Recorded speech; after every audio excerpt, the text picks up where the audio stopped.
Good afternoon, everyone. I'm Sarah Kang from UNIST.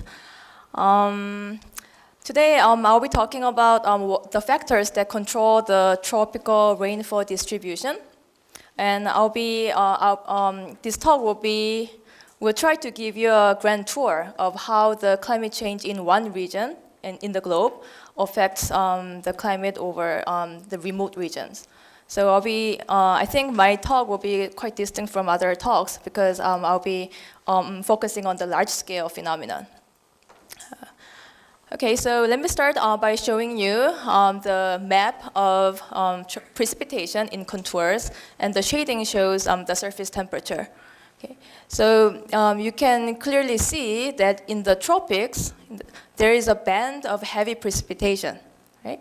And that's called the ITCZ, Intertropical Convergence Zone. Right?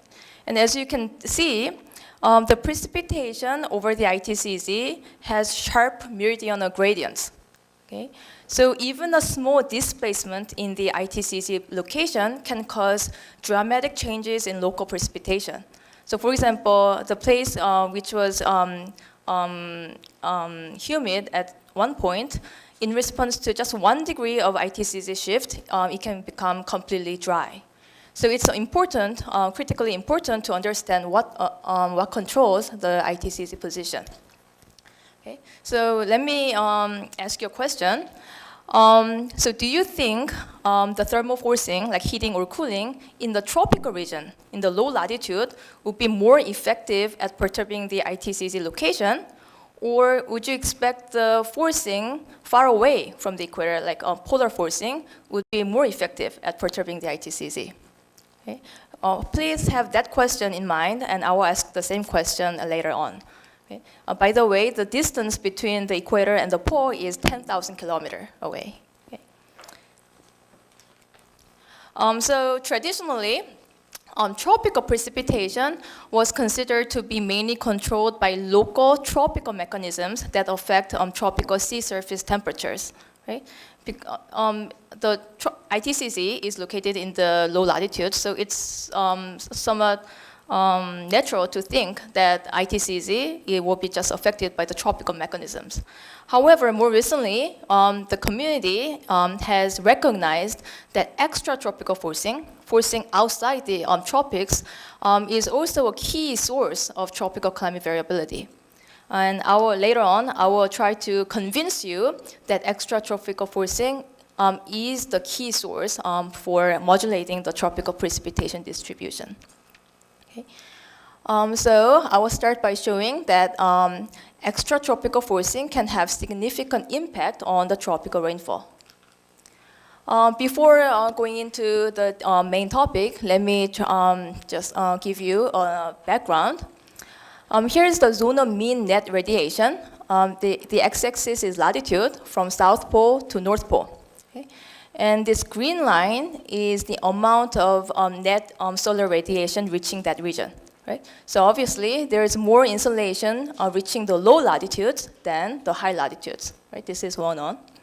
And this red dashed line is the amount of energy radiated out to space, outgoing long-wave radiation. Right?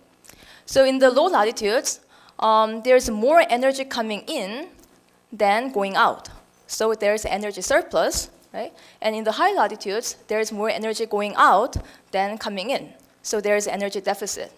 Right? So if this net radiation imbalance were to just stay there, then we would expect indefinite temperature increase in the tropics and indefinite temperature reduction in the high latitudes. Right? But that's not the case. Right? We have almost constant climate, although it's warmer in the tropics, but it's constant. So that means this surplus of energy has to be transported forward, right, into the region with energy deficit. And this shows the northward energy transport, again in terms of latitude from South Pole to North Pole. So positive means northward transport. So it's telling you that in the northern hemisphere, there is northward energy transport. And in the southern hemisphere, there is southward energy transport. Okay? So this climate system as a whole is transporting energy forward and to make the balance. And that's accomplished by both atmosphere and ocean. Right? Those are the two mediums that can transport energy in the climate system. And we can decompose this energy transport into the part accomplished by atmosphere in green and the part that's accomplished by ocean in blue. So in the mid-latitudes, the atmosphere dominates the forward energy transport, whereas in the deep tropics, ocean transport is actually more important. Okay, so now these schematics show you just examples of how the ocean and atmosphere transport energy meridionally. So in the here, this is the Atlantic. In the northern North Atlantic, the water is so dense that it sinks to deep water in the northern North Atlantic. And that deep water travels to the south and rises near the Antarctica. Okay. And then the surface water travels northward, again to the northern North Atlantic. So because the surface water is warmer and the deep water is colder, we can expect that this so-called thermohaline circulation will transport energy northward across the equator. Okay? And that is actually the reason why the northern hemisphere is warmer on average than the southern hemisphere. Okay. And here shows how the atmosphere transports energy. So near the equator, the air is warm, so it rises. And in the upper branch, the air diverges. And in the subtropics, the air sinks. And in the lower branch, the air converges toward the equator. And because the potential energy of air masses in the upper branch is much larger than the potential energy of air masses near the surface, so the energy transport is to the pole, toward the pole, following the upper branch direction by the Hadley circulation. Okay. So this shows how energy transport is accomplished in the climate system. So now let me try to convince you that extratropics, right, far away from the tropical region, is really important for understanding the ITCZ location. Okay. So here, in this paper, the authors put fresh water. They dumped fresh water in the northern North Atlantic. Okay.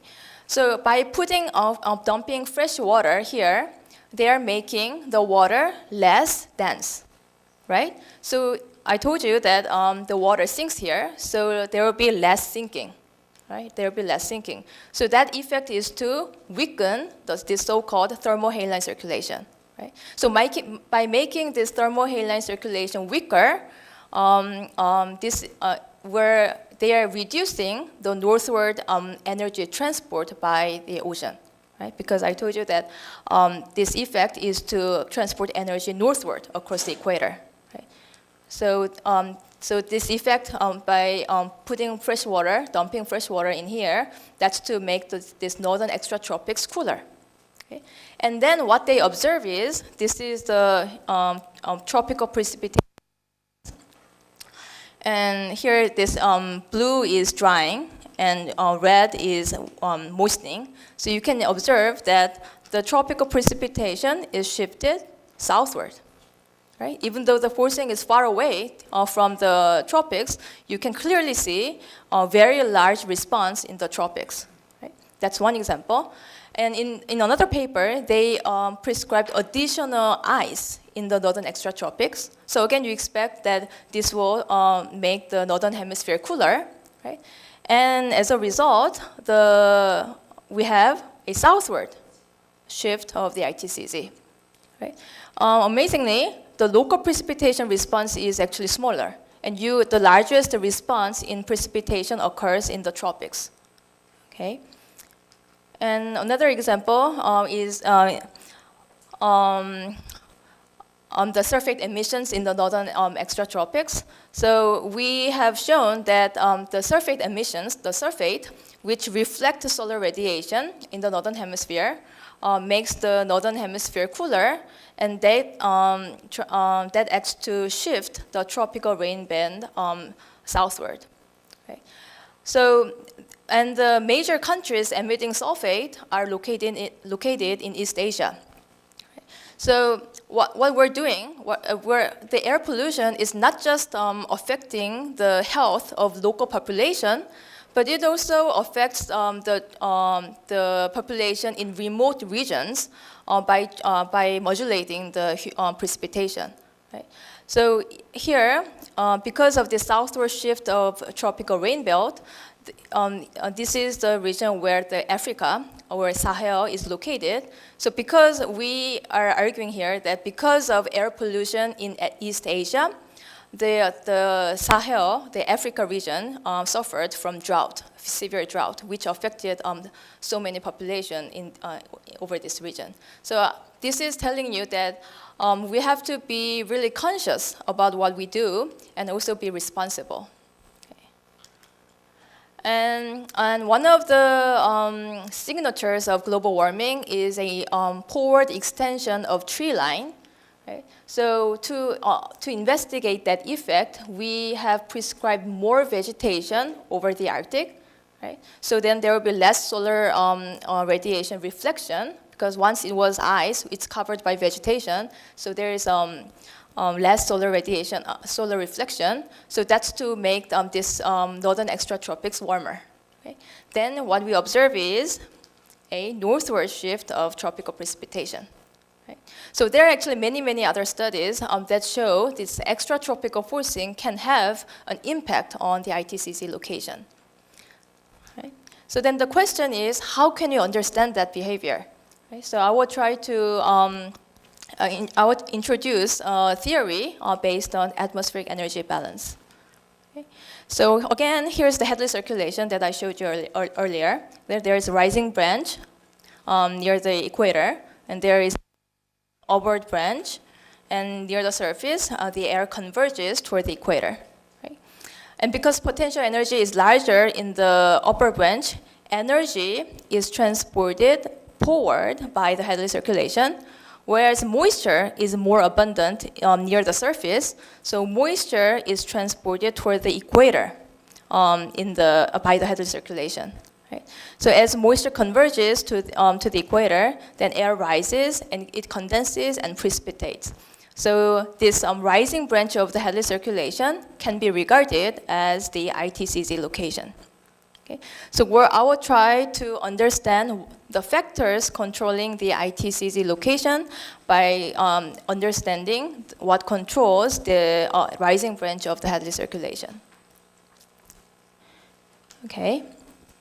So let me just qualitatively introduce a theory by introducing you how to explain the seasonal migration of the ITCZ, or seasonal cycle of the Hadley circulation.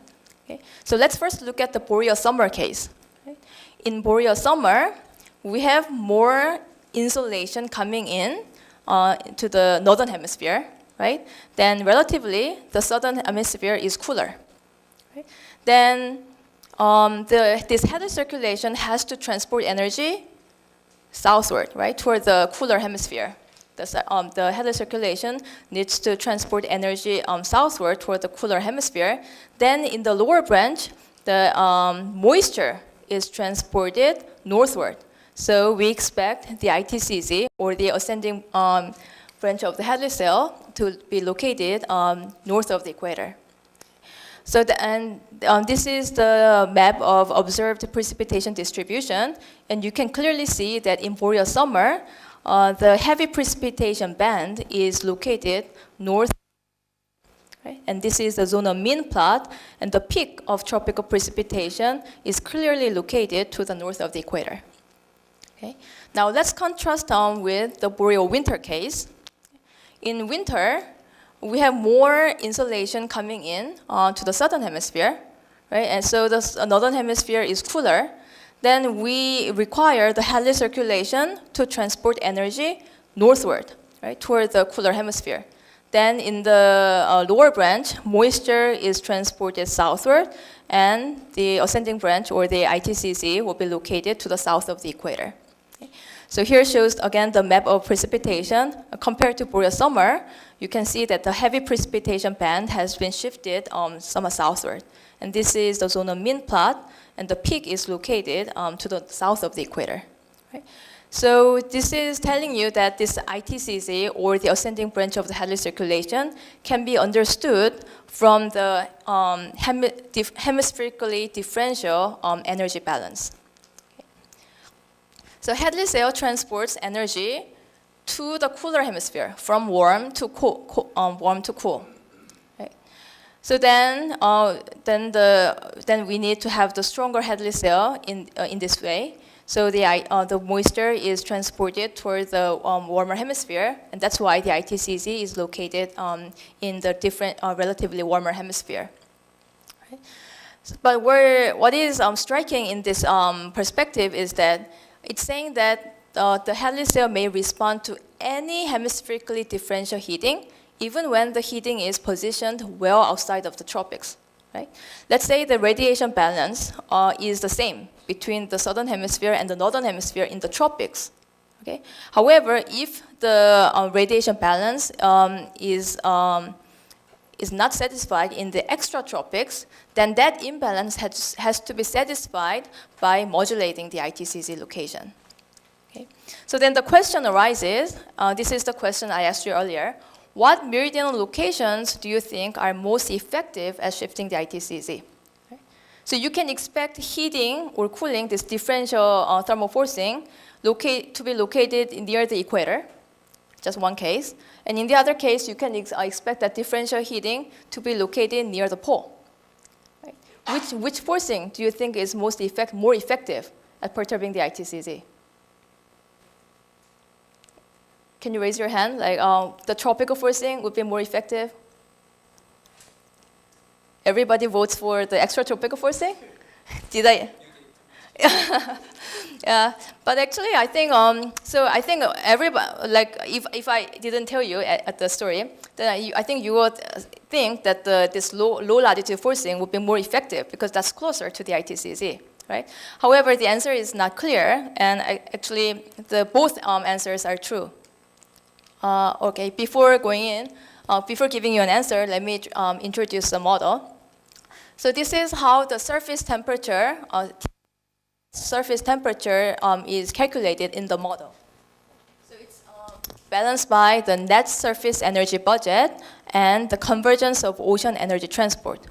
Okay, so for example, if there is more insolation coming in, then the surface temperature will rise.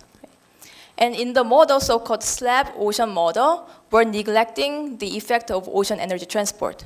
So in the slab ocean model, this part is zero. Okay? And in another extreme model, which is the most complicated model, called fully atmosphere-ocean coupled model, the ocean energy transport is determined by an ocean model. So there is ocean current, and ocean temperature is also calculated interactively. However, these fully coupled models are very, very computationally expensive to run. So as an intermediate step, one can parameterize the effect of ocean energy transport. Okay? But for simplicity, for theoretical development, we used this slab ocean model. Okay? So we just neglected the ocean energy transport. So in that model, the surface temperature is going to be determined by the net surface energy budget. So, and this is how we perturb so-called the control climate. Right? So in all cases, we're going to make the northern hemisphere warmer and the southern hemisphere cooler. We're just putting in this kind of heating to the surface. Okay? Heating in the northern hemisphere and cooling in the southern hemisphere. Right? But these different colors indicate different perturbed cases.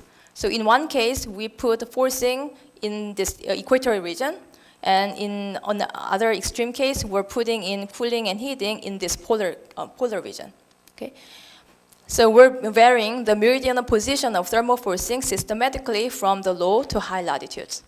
But the reason why the magnitude of this heating differs is because the area in the low latitude region is larger, right? Because this is sphere, the area is larger in the low latitudes, so we need to put less maxima in the low latitude to have the area weighted heating to be the same in all cases. Okay? So then what we can do is contrast the ITCZ position in this case and this case. Right? That's what we're going to do. Okay, so here, this is the tropical forcing case, so which is this red case. And as you go this way, we're putting this. Those are the cases where the forcing is located in the extratropics. Okay.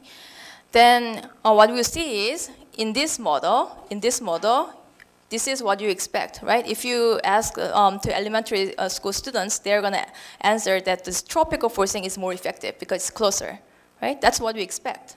Right? So in some model, that is the answer. But in other model, you actually expect more ITCZ response to the extratropical forcing, which is remarkable to me.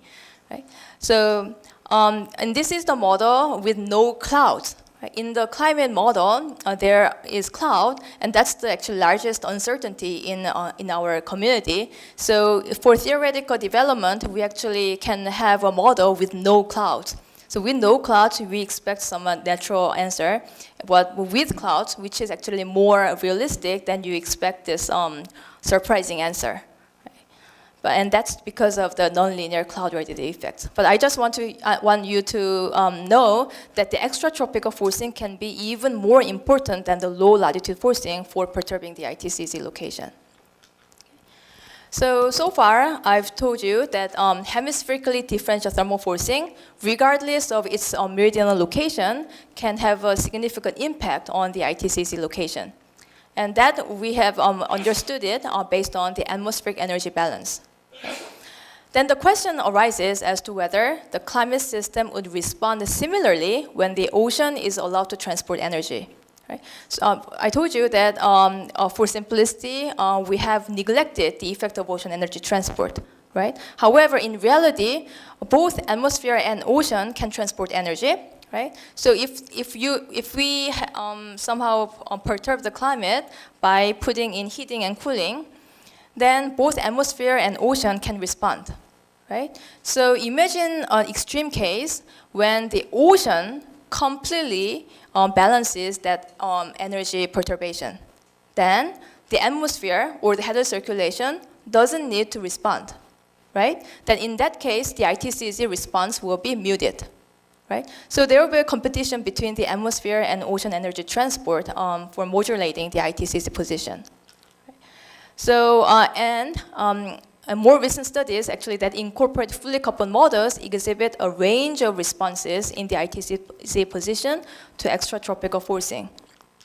So that means, so in one model, what they did is they cooled the southern extratropics. Then from earlier theoretical work, we expect the ITCZ to be shifted northward, right, away from the cooled hemisphere, this one. That's the slab ocean model result. However, more complicated, this fully coupled model result shows smaller ITCZ response, which is expected, right? But in some cases, in response to this differential cooling, we have hemispherically symmetric increase in rainfall, which is hard to explain. And also I'm showing you that in these models, these fully coupled models, depending on the model, they give you different answer. Right? So there is a range of tropical precipitation response to extratropical perturbation in fully coupled models. So it's not as simple as what we expect from the slab ocean models. And that's actually due to the range of energy flux responses to extratropical perturbation. So as I told you, in some model, the ocean is more effective at balancing the energy transport, then we expect smaller ITCZ response. But in other models, ocean and atmosphere are both important. In that case, we expect the ITCZ to be shifted. Right? But these studies, they are independent studies, so they have somewhat different experimental design. So we have actually proposed a model intercomparison project, MIP. We named it as Extratropical Tropical Interaction MIP, ETIN-MIP. And these are the main coordinators, and I'm the leader of this international effort. And we're asking the international modeling centers to run their fully coupled models, which is really expensive to run, under this proposed protocol. And then under this systematically designed experiment, we expect to answer to many important key questions. Right? But that's these are very, this has to be international effort because it's expensive to run. However, for theoretical understanding, I believe that it's actually better to reduce the complexity of the model. Right? So in my group is actually conducting a theoretical work, and we parameterize the effect of ocean energy transport to bridge the gap between the theoretical understanding and the fully coupled model results. So I will just give you just a concept. This is the surface temperature, how the surface temperature is calculated in the slab ocean model. Right? There is no ocean energy transport. However, we can add a complexity by parameterizing the ocean energy transport. So here we're just saying that the ocean energy transport is accomplished by the so-called Ekman flow. So we're only considering the meridional Ekman flow. So there is no so-called the thermohaline deep ocean circulation that I introduced earlier. But systematically, we can add complexity. Okay. So our strategy is to compare the integration with and without this Ekman advection. Okay. And then we're going to warm the northern hemisphere and cool the southern hemisphere. And in the slab ocean model, what we expect is the northward shift of the ITCZ. Right? That's this dashed line. Right? So you have clear northward ITCZ shift in response to this differential heating. Right? However, with this Ekman advection, we actually have even opposite, reversed response in the ITCZ. Right? And then we were able to understand that theoretically, but I won't go into the details. But our results suggest that the Ekman advection may potentially play a critical role in the coupled climate system with dynamic ocean. So this is the last slide that summarizes our framework. So in response to any differential hemisphere, like cooling in one hemisphere and heating in the other hemisphere, can affect the ITCZ location, because the energy balance has to be accomplished. Right? So in this case, northern hemisphere is warmer, then we need the Hadley circulation to transport energy toward the cooler southern hemisphere. Then moisture will be transported towards the warmer hemisphere, and the ITCZ will be located in the differentially warmed northern hemisphere. Right? However, the magnitude of the ITCZ location response is sensitive to the partitioning of energy transport between the atmosphere and ocean. Right? So if the ocean energy transport is more effective at balancing the energy transport, then this Hadley circulation doesn't need to respond as much. Then in which case the ITCZ won't be perturbed as much. So we're at the moment trying to build a hierarchy of ocean models to assess the role of ocean circulation in modulating this tropical precipitation response. Right? This is it. Thank you for your attention.